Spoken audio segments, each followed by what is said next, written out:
Welcome back to Better Odds Sports Betting. This is Kyle Hunter.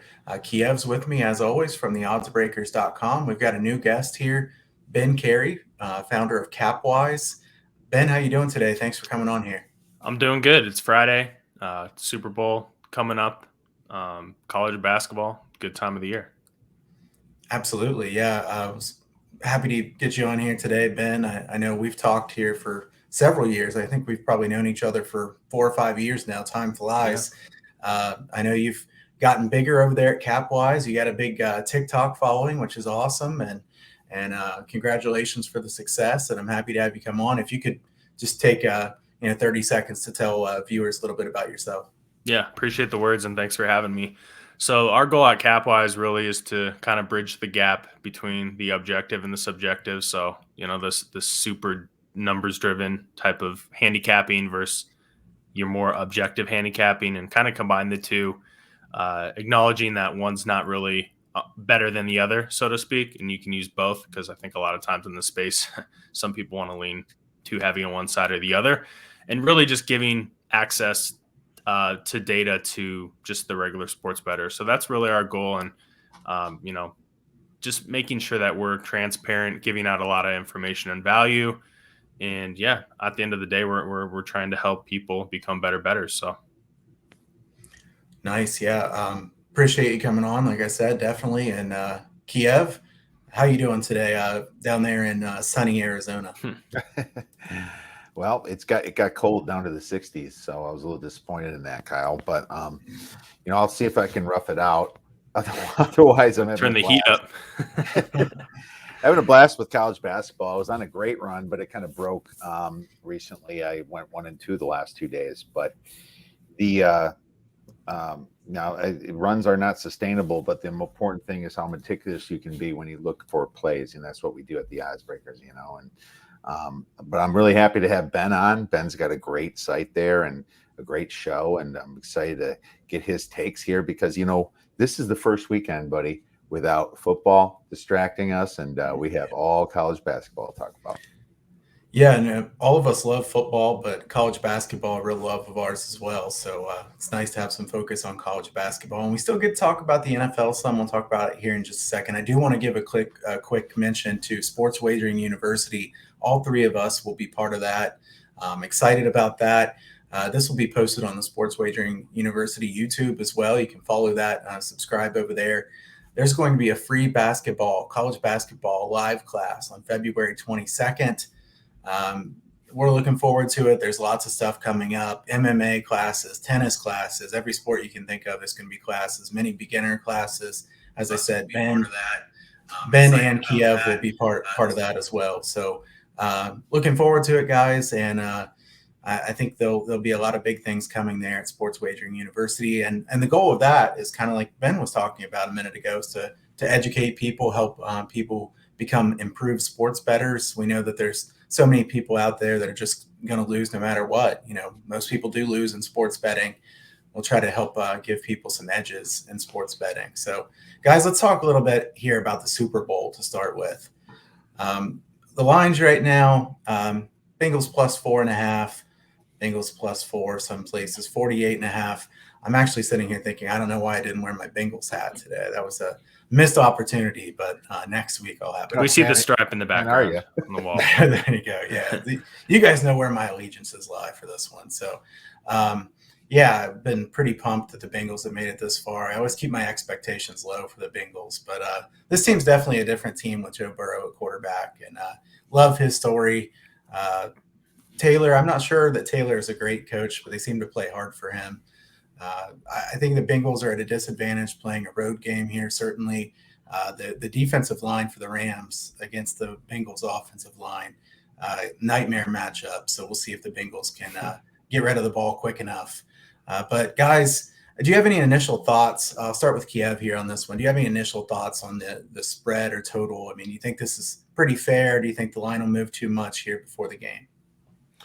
Yeah, I think it's pretty fair where it's at, and there's narratives based on the way it went. The books open it up at 50 for a total, and it's kind of like teetering to the key number of 51. Well, all of a sudden, the sharper players didn't even wait for that.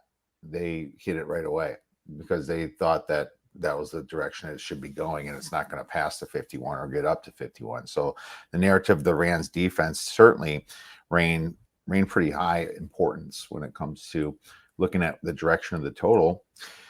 The spread itself, I'm not even sure if it really factors in a home field advantage. As we know, the Rams don't have a massive home field advantage here, but it factors in what you mentioned. I think the offensive line, where the Bengals are ranked number 31st in adjusted sack rate, and part of the reason is because Burrow does hold the ball a little long. We know that. But, he can't be taking those big sacks. I think the way to beat the Rams is to do the short screen passes. The Rams don't have the greatest run-stopping defensive line. It's not terrible, and they were a lot better against the Niners because they expected it. But that's the only way to beat them. I mean, you saw what Deebo Samuel did on those short screens. They ate them all up. That's the way it needs to be attacked. And you got to wonder if Zach Taylor, being the predecessor of Sean McVay, is going to know this. I think that's just the chess match. There should be a good chess match going on. And if Zach Taylor's worth his weight as a Super Bowl coach, he should be able to try to attack that, which really worries me a little bit upon a Super Bowl side when it's over 4.5. Now, I didn't make a play on the side of this game. And as you know, the Bengals was my only future play when the playoffs started at 18-1.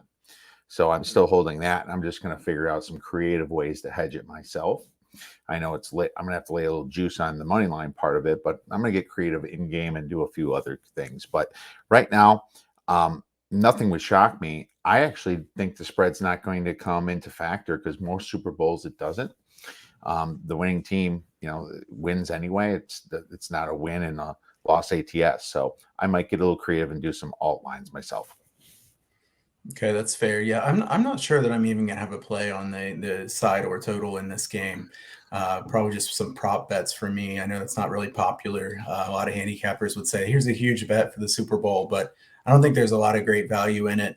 And I'll be sweating out the Super Bowl regardless here with being a Bengals fan. They don't get very many chances at stuff like this. So that's right. And I want to mention, I forgot to mention real quick. If you guys want to comment, you can go to Kyle or my YouTube channel because their comments on Twitter don't work anymore. So if you want to ask us about a prop or anything kind of during the show or anything about college basketball, please feel free to do that.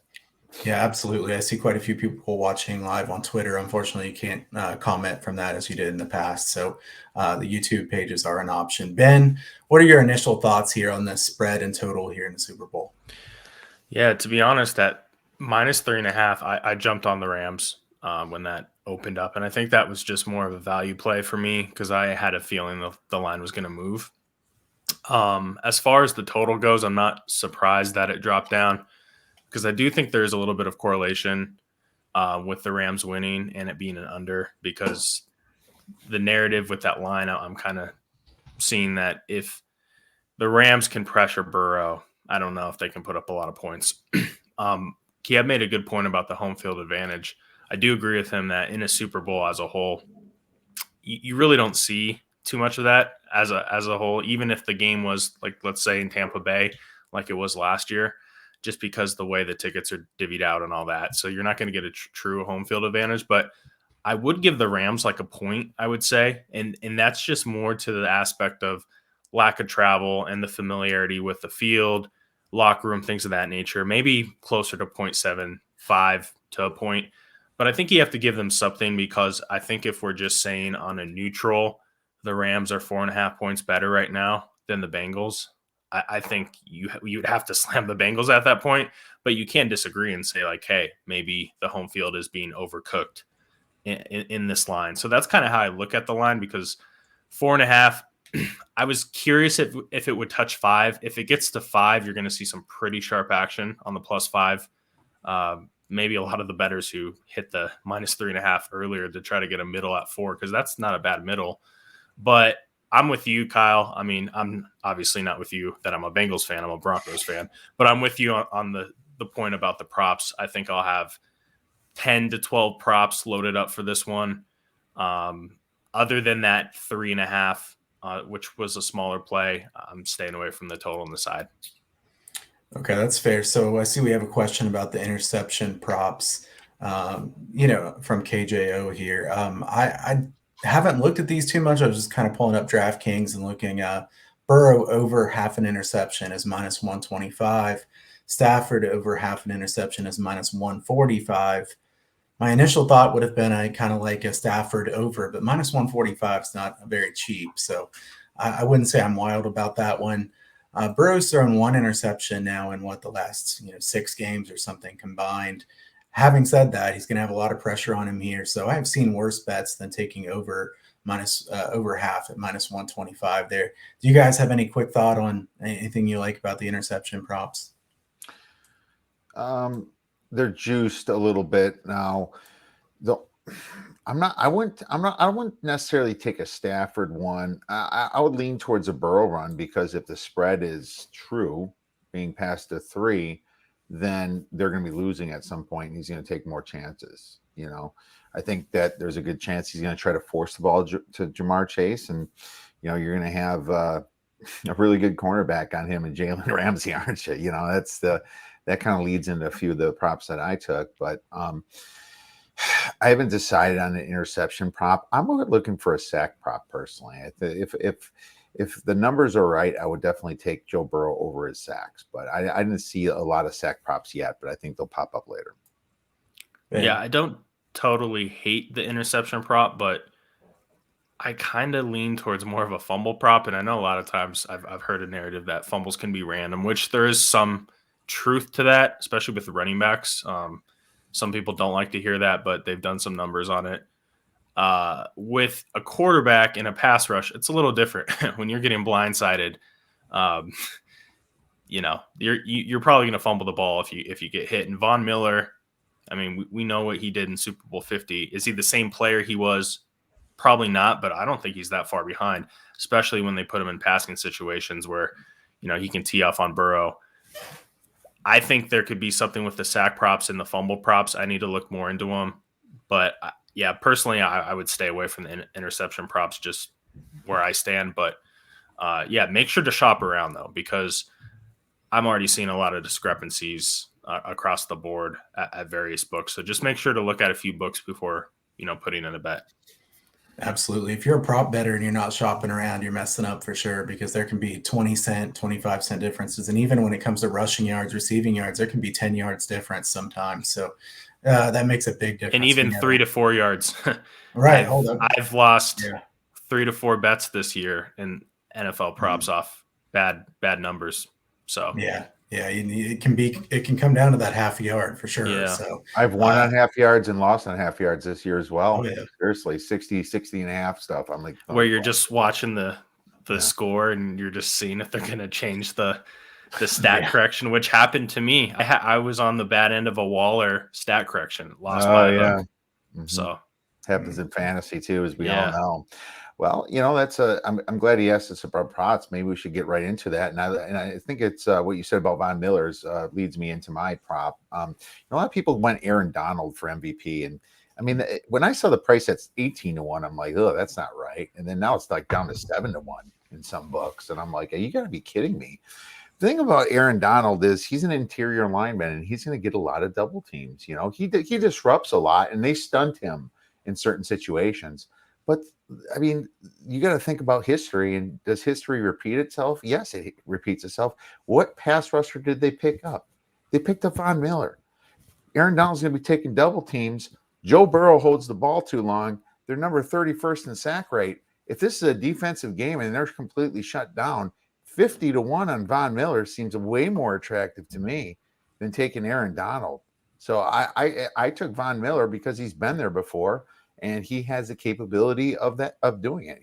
I think his chances are better personally than Aaron Donald to get 3 sacks, maybe a forced fumble like that. If it's a low scoring game, which we have seen before, it's going to be a possible defensive prop. So I'm going to go with him for a long shot. Yeah, I don't blame you. As we were talking, I see that DraftKings does have up the sack props now. So Rams over under 3.5, over 3.5 plus 110. Bengals over 1.5 sacks minus 150. So some interesting numbers there. I think I would probably take over 3.5 for the Rams, the plus money there. would be my strongest lean on that one. And then total sacks in the game over under 5.5 at plus 110. I agree with you. I think Miller has a chance, especially at that kind of price. I can't hate that at all. I'll give one prop here that I like. Burrow pass attempts under 36.5. So the last 2 games have both gone into overtime. He's had 37 and 38 pass attempts. I know that the Bengals are underdogs here, but I think that the Bengals understand that they can't just throw the ball every single play here. They have to run a decent amount with Mixon. The Rams defense is not tremendous at stopping the run. I think the Bengals want to play really slowly. If you remember, guys, in that game against the Chiefs, the Bengals were getting nearly a delay game almost every single play. 1 second, 2 second, they were snapping the ball. I think they'll do the same thing here, try to slow this down, try to keep their defense off the field some by running. So I'm going to take under 36.5 pass attempts for Joe Burrow. Ben, what's a prop that you like here for the Super Bowl? Yeah, I think one that I was looking at and fired up is over 7.5 players to have a rushing attempt. This is an interesting one, and you have to kind of look into it. And I think there's a level of handicapping too to put on top of this one. So, of course, you have the 2 quarterbacks. You have Mixon, you have Akers and Michelle. So that brings us to 5, right? So we basically need 3 additional players from both teams to get a rush. Now, last game, the Bengals only had Mixon from the backfield get a rush, which I thought was pretty surprising. Now, Pirine hasn't been a big threat as a runner out of the backfield. And then Evans he's kind of thrown in there in passing situations. But what I do expect is based on those last 2 games, I think the Bengals actually will put Pirine in a position where he does get a rush, because at a certain point, what happens is the defenses will start to tip off when they see Pirine in the game, right? They're going to be like, well, we saw on film he's not getting a rush. But I think with an extra week to prepare, they'll put in some formations and schemes that Pirine could get a touch. And on top of that, I think you always want to get the ball in Chase's hands. So I think there's an opportunity for a rush there. And then Kupp has had a few carries too as well, and even Van Jefferson. So I think with all those things, and it being the last game of the year where you don't really have to save anything playbook-wise, I think we're going to see 8 players have a rush. And a few books actually push this up to 8, which is kind of no fun, right? I like to see a hook one way or another. I doubt they would ever put it to 8.5, because I would just take the under at that point. But I think 7.5, that was on DraftKings at least late last night. And that was at minus 110. So pretty good price there. That's total players to have a rush in the Super Bowl. I like that. I think Chase will probably get a carry in the Super Bowl. It would surprise me if he doesn't. I think that as far as the Bengals, they have to try to put Pirine in the run game some too, because like you said, they're just going to assume it's going to be a pass if he comes in there, and he is good with the screen passes and stuff. And I think we'll see several screens, but the screen doesn't work too effectively if you do it constantly. So, I think that's a good look. Guys, one more that I have real quick is most receiving yards in this game, Cooper Kupp plus 120. I think Chase being defended by Ramsey is really important for this bet. The other thing is we know how much volume there will be for Cooper Kupp. Stafford throws to him a lot, a really big amount of the time. And the Bengals, they're not going to be able to throw those deep balls near as much if Burrow's getting pressured right away. So I do want to say, Kiev, I think Burrow does hold the ball too long, but I think it's still mostly on the line. It's probably 90% on the line. And then Burrow runs around in circles sometimes and drops back a little bit deeper than he should, but he does get pressured really early. Maybe that's me just being a big Burrow fan, but I do think that it's primarily on the offensive line. Obviously, we know Burrow, when he throws passes, has been very efficient, throws a great ball. But I'll take Cooper Kupp over for the receiving yards, thinking for the most receiving yards here, plus 120. I think Kupp probably has over 100 yards here. The Bengals have to throw a lot of short, quick passes. I think T. Higgins will be a pretty big part of this game, too. If I was going to take an over on a Bengals receiver, I'd probably take over 5.5 on T. Higgins, thinking that Higgins will need to get plenty of looks here with Chase being defended by Ramsey. So, Kiev, did you have any more as far as props? Yeah, I do. But I want to answer K-Joe real quick. Yeah, you can check out BetUS. They're a sponsor of ours, and you can use the promo code Better Odds. I believe that's what it was, Kyle. and you can get 100% sign up bonus with them. So, and they have a lot of props and lots available to you. And so they're a good place that accepts crypto. Obviously terms, conditions, and location apply, but that's between you and them. So, I'm going to talk about first score field goal here. Now, the correct odds on this is around the -1 or +150, +155.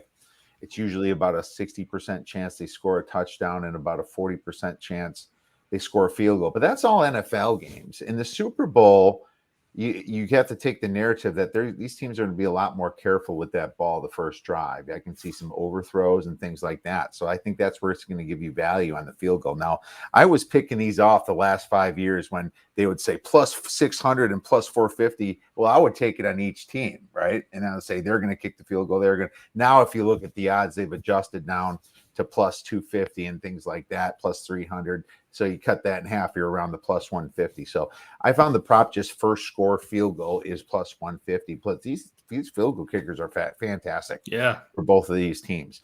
And this also goes to the narrative. I didn't take a side or total. I went the derivative first half under. I like the first half under of the Super Bowl under 20. I took it under 24, but it's down to 23.5. I could see it. If you can buy the 24 somewhere, I recommend that because you got 3 touchdowns in the field goal protection. But otherwise, 2 touchdowns, 3 field goals.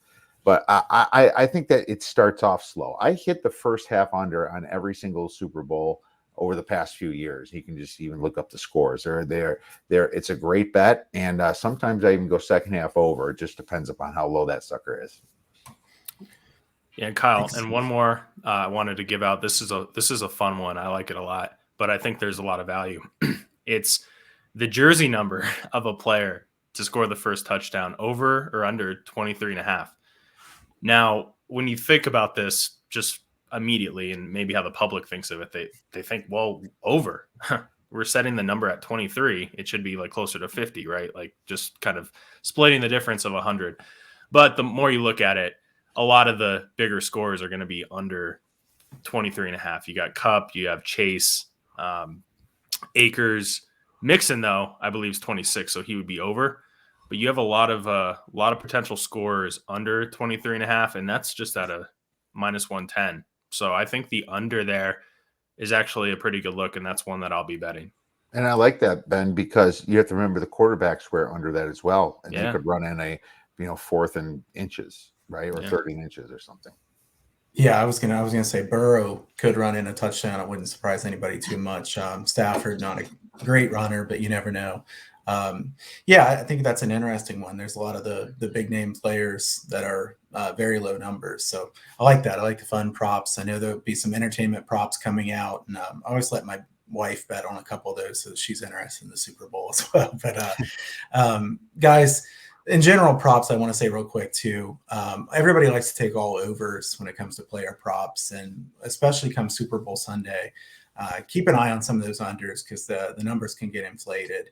You guys know this, but for the viewers, make sure you pay attention because these numbers get bet up. If you like the under, you probably want to bet it like the day of the game. If you like the over, you probably want to bet it earlier on. If you guys are ready, let's go ahead and talk some college basketball now. All of us love college basketball. We'll talk the Super Bowl a little bit more again next week, but let's start out talking here about Colorado State and San Diego State. Big game here tonight. Looking forward to seeing this game. I know Ben's pretty familiar with the Colorado State program, being out in Colorado. So, Ben, I'm going to let you start off here. San Diego State, Colorado State. We know that this was one where there was a blowout in their last game that they played.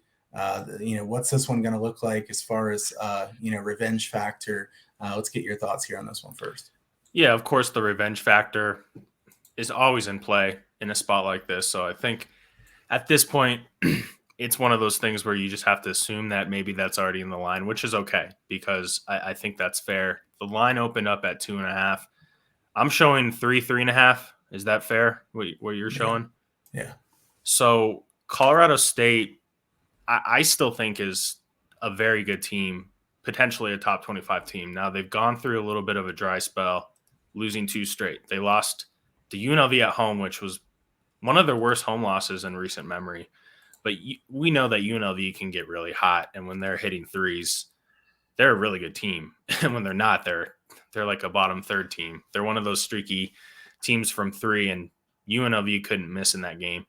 And then last game for Colorado State, they had the Wyoming game, which is a rivalry game that was up in Laramie, tough place to play. But if you watch that game, that was a coin flip game that went into overtime. Roddy got thrown out or fouled out. I think if those teams played 100 times, it's 50-50. So imagine if Colorado State got that win, right? This number could be closer to 4.5 at this point in time. So I think we're just catching a little value off the overreaction and 2 losses in a row for Colorado State. The other thing, too, to consider is Adam Thistlewood. He's a very good three-point shooter for the Rams. He had a really good season last year. He's been a little slow this season to start. He's been out the last few games, but from what I've been hearing, he's expected to come back today. And that's really big because teams have to honor him from the wing. And if we've been watching Colorado State lately, they try to get Roddy the ball in the paint, but it's been a little clogged in positions where, teams are able to front him, double team him. I think if Roddy's in, that's very good offensively for the Rams. I think efficiency wise, they will get things done and, continue their good shooting. Of course, San Diego State's a really good team too. Matt Mitchell is really good. They're a solid squad, but I like this spot for the Rams. It's Friday night. They're doing an orange out too. Tickets are sold out. I just don't see this team losing 3 straight. They're too good of a team. High altitude too as well. San Diego State, obviously lower altitude. I think this line should be closer to 4.5, and maybe it moves up. But I like Colorado State a lot, even at 3.5. Okay, yeah, I agree. This line is actually moving up as we speak. 3.5 pretty much across the board. It looks like there's some steam on Colorado State. I think that's probably the right side here too. And I know all 3 of us really like the work that Simon does over at shotquality.com. Oh, yeah. Shot quality, I don't know if you've seen the numbers from the first game. It was 79-49. Shot quality thinks the final score should have been 64-60. So that's a pretty big difference, a 30-point loss. I like them even more now. Yeah, absolutely. And just to further support it, Ben, that loss to UNLV was 88-74. Shot quality thinks they should have won by 1 point in that game. So, there was some freak amazing shooting there from UNLV. Probably not going to get that too often. I'll tell you what, Roddy is a really good player. He's a lot of fun to watch. Steven's a good player as well, certainly. Colorado State's well coached. I think they're a good team. San Diego State, really, really good defense. Their offense can be really inconsistent. I don't know that I trust them here. I definitely lean Colorado State as well. Kiev, what's your thoughts on this one? Well, I'm angry at myself because this was 2.5 last night, and I was like, you know what? San Diego State beat them. There's going to be probably some contrarian sides driving it down with their way their defense is numbered on KenPom, and I was wrong. It went the way I wanted it, that I was going to bet it. I was thinking I was going to get like maybe a flat 2 or a 1.5 or something like that. But I'm mad at myself for not taking it last night. But at the same time, most of my clients probably wouldn't have gotten that number anyway. A lot of the books they use, probably come out later anyway, so it's not terrible. But what I will say is that I don't believe San Diego State's defense is number 2 in the nation. I don't believe it. And I think that a lot of the offenses they've played just are not good offenses, minus that Colorado State win. I think that when they do get hot, it's usually at home. It's not going to be away nearly as often. UNLV is a better team than they were early January, late December. So I'm not really caring about that win. They lost to Michigan when Michigan was bad in early December. Michigan was bad then. USC is not looking all that great either, and they lost by double digits to USC. BYU is massively overrated. They lost to BYU. This could be a nice get-up spot, and I like how Ben said this is going to be a lot of orange going on in this game as well. I think, this is just going to be one of those where Colorado can be shooting out of their minds, and the spread's not even come into play. So I can see myself having a smaller play on it. Makes sense. And this should be a great game to watch here on Friday night. I like that we get some of these good games on Friday night. So can keep an eye on these while I'm looking at the massive slate of games for Saturday. And you guys know that there's a huge slate of games coming. Yeah. So I have one more thing I wanted to point out here, Kyle. So with spreads around anytime you get a spread that's close to 0 or even up to 8, what do we always say is an important stat to look at? Free throws. Yep, absolutely. And Colorado State, one of the best free throw shooting teams in college basketball. They're almost shooting 80%. And I have been in so many positions over the years, and I've learned this from you, Kyle, where sometimes you bet on a team 3.5, and then you forgot to look at their free throw percentage, and they're a terrible free throw shooting team, and you can get those backdoor covers. Colorado State, that's not going to be the case. If they can grab that lead early and Roddy can get to the line, some of the other players get to the line, they're going to knock down those free throws, especially at home. So I feel good about this spread up to maybe 4, but obviously it's hard when I got it at 2.5, but I think past 4, you have to stay off of it because it could get there. It really could. 4.5, I wouldn't touch Colorado State, even though I like them a lot. We just know that the value's gone at that point. Yeah, that's fair. So let's get into the Saturday games. We have a good slate of Saturday games. Let's start off with Duke and North Carolina. I will say I'll keep this one kind of quick because I don't have any really strong opinions on this one, but I know that a lot of people are going to want to know about Duke and North Carolina. So just a couple stats about this one real quick. Carolina unbeaten at home so far this year. They've been really bad on the road and on neutral courts. They've been very good at home. Duke will try to take advantage of Carolina defense that ranks 319th in transition defense. I think that could come into play in this game. This is not usually a game I like to bet. I'd rather watch it than I would bet it. I think an over might be a possibility. Duke has had some low-scoring games here of late. We think of that Notre Dame game where, did Notre Dame get to 50 points in that game? It was just so low-scoring. This game shouldn't 43. be like that. Yeah, 43 points. I mean, that's insane. And I don't think Duke's defense is that good, right? I mean, they're pretty good, but they're not that good. North Carolina, we know they like to crash the offensive boards. They're not as good on the offensive glass as they've been in recent seasons, but that hurts them when it comes to transition defense. Teams can get out and run and beat them down the court. I think Duke can probably do that here. As far as this line, I think that we're going to get a pretty high total. You always get a high total with Duke and North Carolina, probably in the 148.5 range.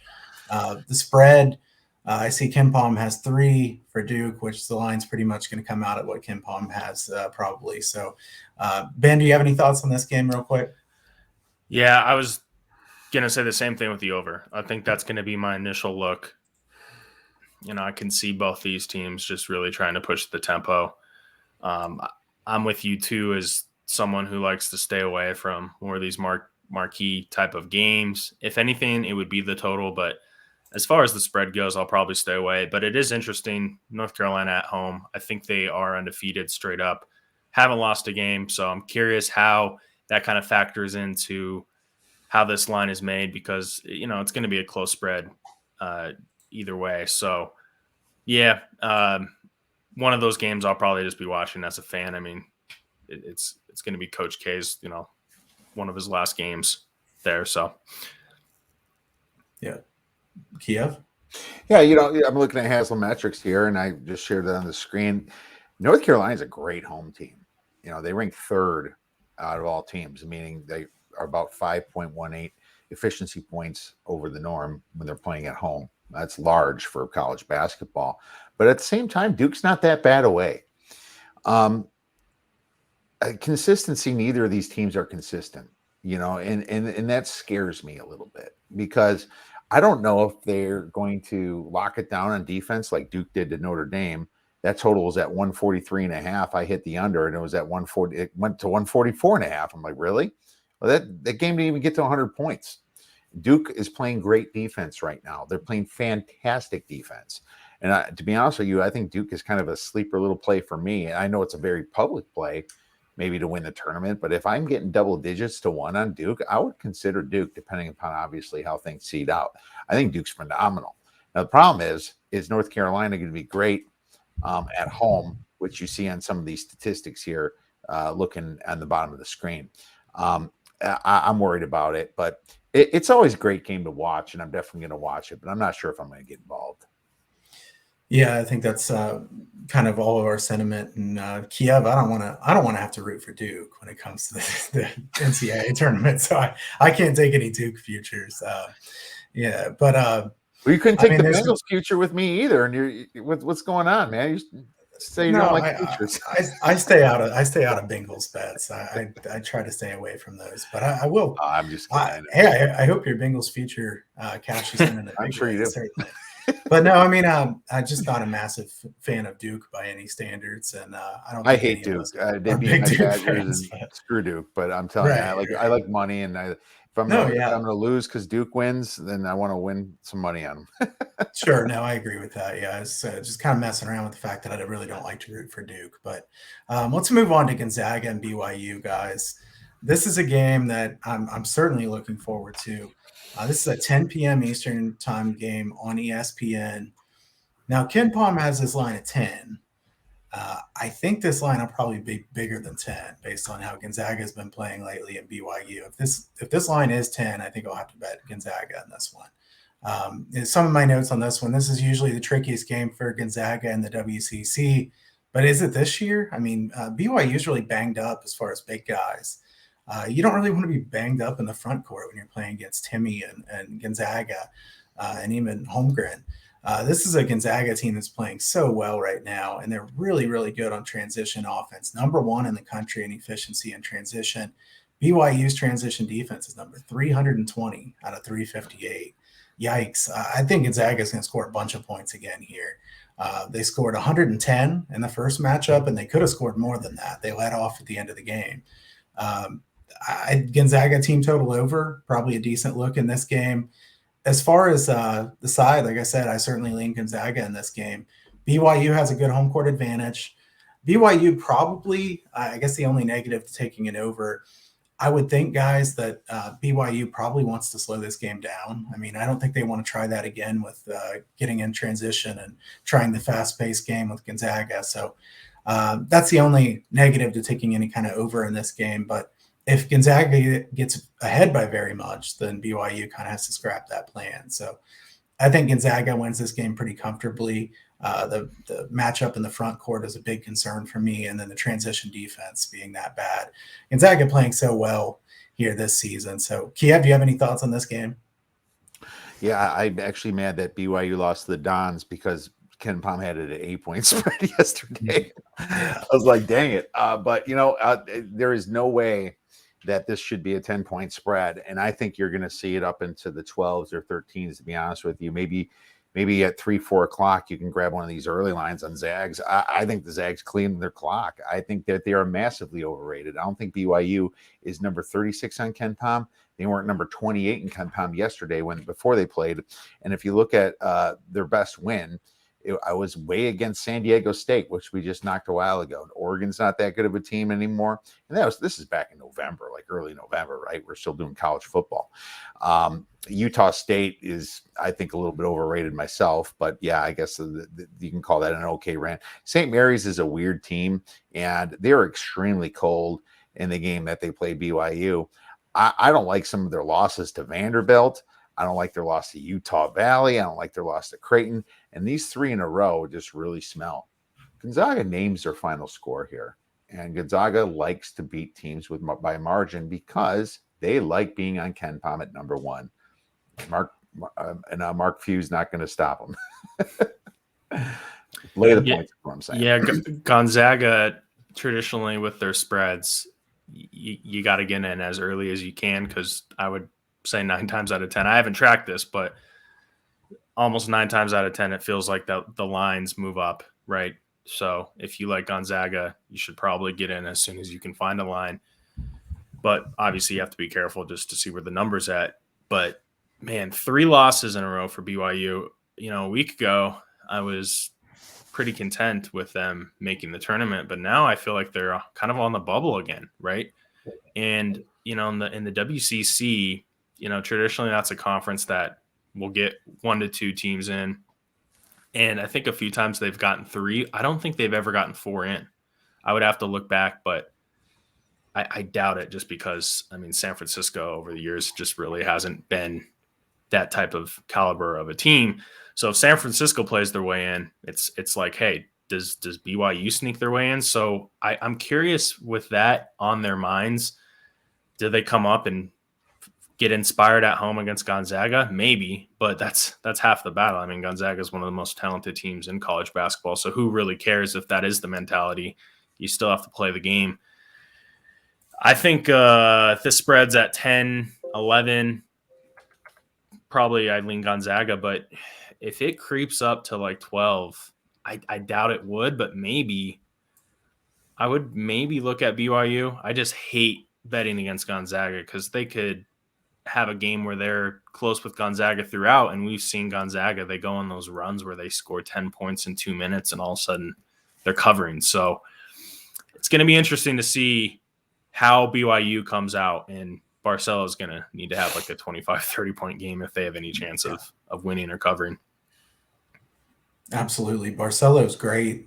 He doesn't have enough help on that BYU team. So I think we're kind of in agreement. I will say there's one book that I won't mention that has a early line of 10.5 on this game. So we'll see what the bigger books come out at. And I think Gonzaga will get bet in this game. So if you like the Zags, you probably want to bet it at the beginning. Ben, we have a real quick question here from Kjo for you. Fun question for Ben. Is Rogers priced in moving to Denver for the Broncos futures? What do you think about that one? Yes. I believe it's at 20 or 15 to 1. So absolutely. Yeah. It's kind of priced in there already. And what's funny is last year the same type of thing happened. It didn't get all the way to 15 or 20. I think it ended up at like 25 or 30 to 1 with the same thing in mind. But obviously Rogers didn't come here, but it sounds like, maybe I'm just super optimistic that there's maybe over a 50% chance he comes to Denver, but I would say it's definitely priced in already. Yeah, it's a horrible price too, because they still got Kansas City there. and the Chargers too. I mean, you have to assume that they're going to get the wild card, which is an extra playoff game. I mean, take the money line rollover all day anyway. Even with them, that any futures this early are absolutely ridiculous unless you know something about a team that is going to completely change, and you have to have a pretty good hunch because the NFL market's the toughest to beat. Yeah, and I would say even let's say we could look into a crystal ball and say Rodgers does come here. I would price that closer to 20 to 1, right? With him, finalizing that. Yeah, with it finalized. Yeah, now we're looking at that right now with a 50-50. And there's news that came out the other day about Bridgewater potentially signing here again. So I'm like, what are we doing? So I would pump the brakes on that if you're looking to bet that.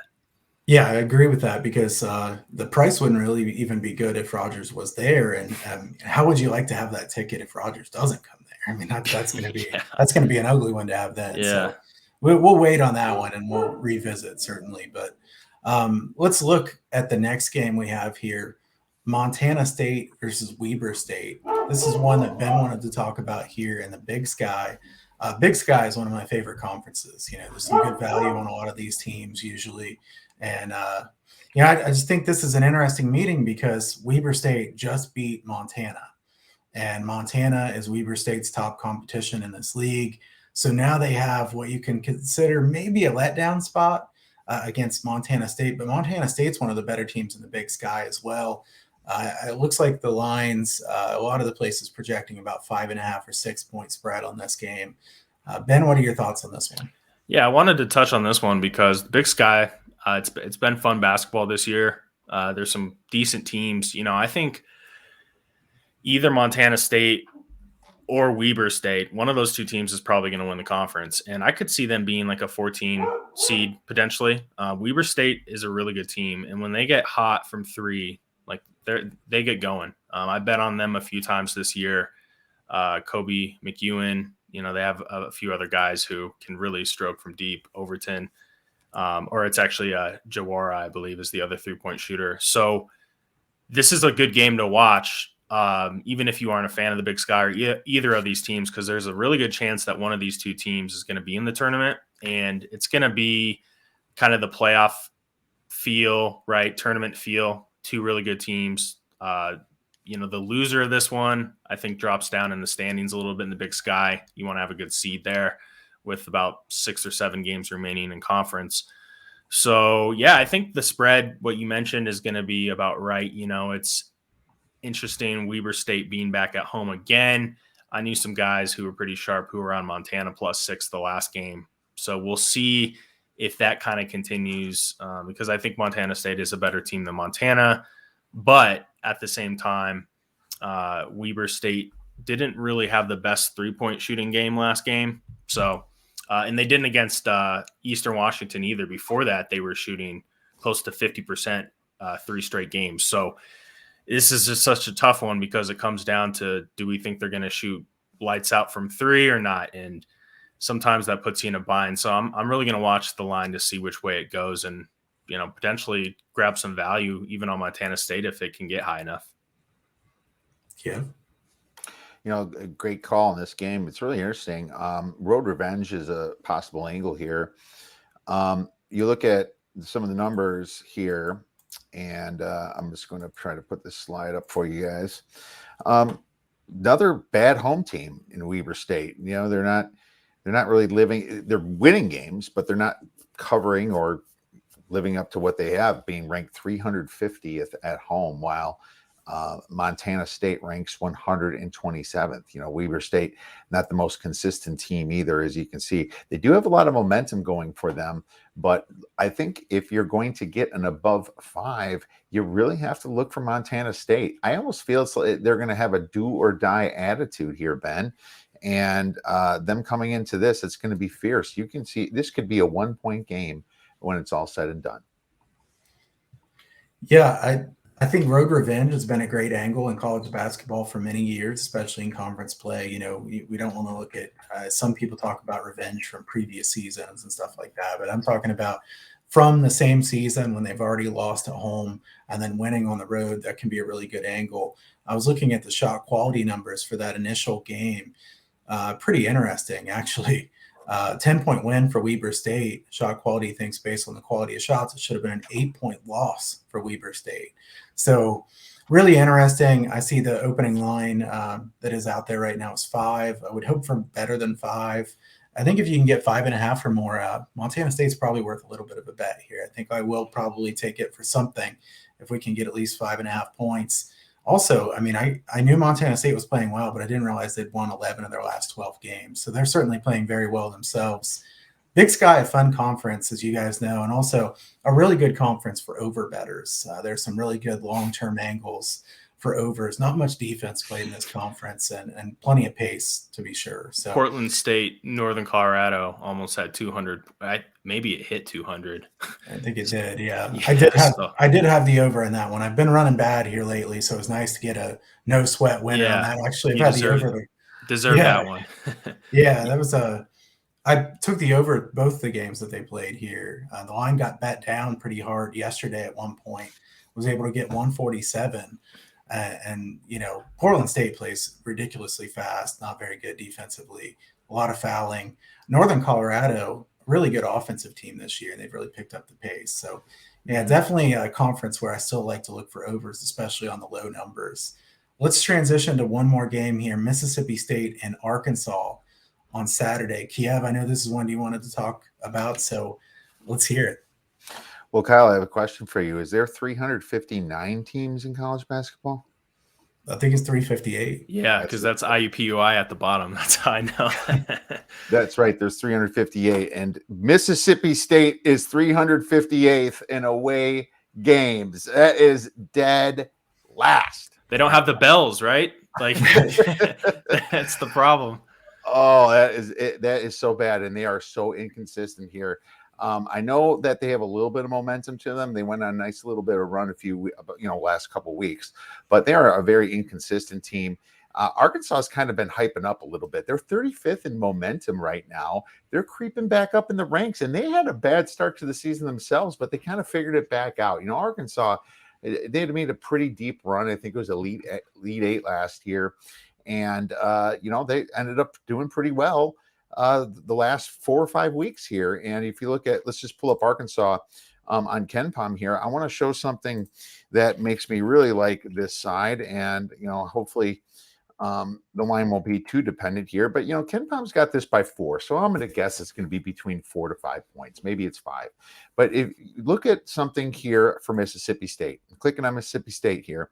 If you look they don't take many threes, right? They rank 333rd in 3 points attempted. That's important because their scoring is all by 2-point percentage. Their 3-point percentage is low, so they're not going to take a lot of threes. They're going to try to score inside. Well, if you look at Arkansas, switching to conference only, even they're number 2 in guarding against the 2, right? They're doing a phenomenal job guarding inside. So that's, the way that they could very much beat them. Arkansas, not great against guarding the 3, but heck, Mississippi State doesn't shoot threes. So in this situation, with the speed that Arkansas plays at 16.3 seconds per possession, right? 16.6 in conference, you can get more margin with more possessions. Arkansas might be my biggest play for the weekend, guys. I was kind of looking at this one as Kiev was talking. I like this look, Kiev. I hadn't really looked at this game much, but Arkansas is a team that I think has a really high upside. And Arkansas kind of underachieved for a while at the beginning of the season. They've been rounding into form here lately, playing really good basketball. Musselman's a really good coach. I think his teams are usually good this time of the year and into March. This is an Arkansas team that I think is still probably rated a bit too low, even at KenPom at 31. That's probably too low. And Mississippi State is 40th. I know Mississippi State beat them earlier this year, but Kiev just showed you Mississippi State's not been good on the road. They lost by 8 at Florida. They lost by 10 at Mississippi. They've had some poor showings even on neutral courts. They've done well at home, but they're not at home for this one. Kiev, I don't know what the spread will be on this one. I see 4 at KenPom. I can't imagine we'll get as good as 4, right? That's wishful thinking, my man. But Yeah. if you do, you jump on it quick because there's going to be more people thinking like us. Yeah, I don't think we'll get 4, but maybe 4.5 or something like that. Hopefully, we don't have to lay 5 or more. But Ben, do you have any thoughts on this game, real quick? What's interesting is Arkansas is coming off their best 3-point shooting game of the season. They went 15 for 28, which is above 50%. Sometimes that scares me because there could be some regression due. But looking at some of Arkansas's numbers from 3, they had a stretch in November where it has to be one of the worst 3-point shooting stretches of any team. They were 3 for 22, 3 for 17, 3 for 17, 4 for 18. And then it seems the second half, 2022, they kind of figured it out a little bit, minus their 0 for 11 shooting performance against South Carolina, which they still won by 16. So I think in this game, we're not asking for Arkansas to shoot 45, 50%, but they just need to take good shots and take, efficient shots, because a team like Mississippi State, like Kiev mentioned, they're not the best perimeter defensive team. So I think in this spot, I have to lean with Arkansas based on how Mississippi State has played on the road. I'm very curious what this number opens up at. Yeah, me too. I'm looking forward to seeing where this one opens. Real quick, before we go, guys, I wanted to put this question up here from Andrew. What's the best way to enter the world of sports handicapping? Where do you start? And he said he's talking about breaking down games like we do and job-wise. He's been betting for a while. So I'll go real quick first. The way that I think is the best way to kind of break into it is to try to reach out to different people in the industry, see if you can write articles for anybody, see if you can start posting picks on a place like BetStamp or something like that. This is an industry that's getting bigger and bigger.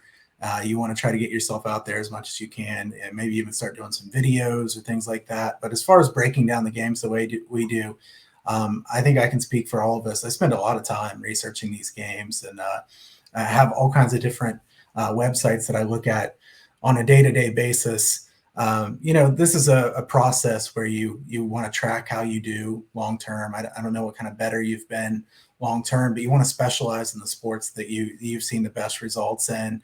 And, you're not always going to be equal in all the sports. I know I'm not. I'm better at some sports than I am at others. If I were you, I'd try to focus on one area that you've been really strong in and try to put yourself out there.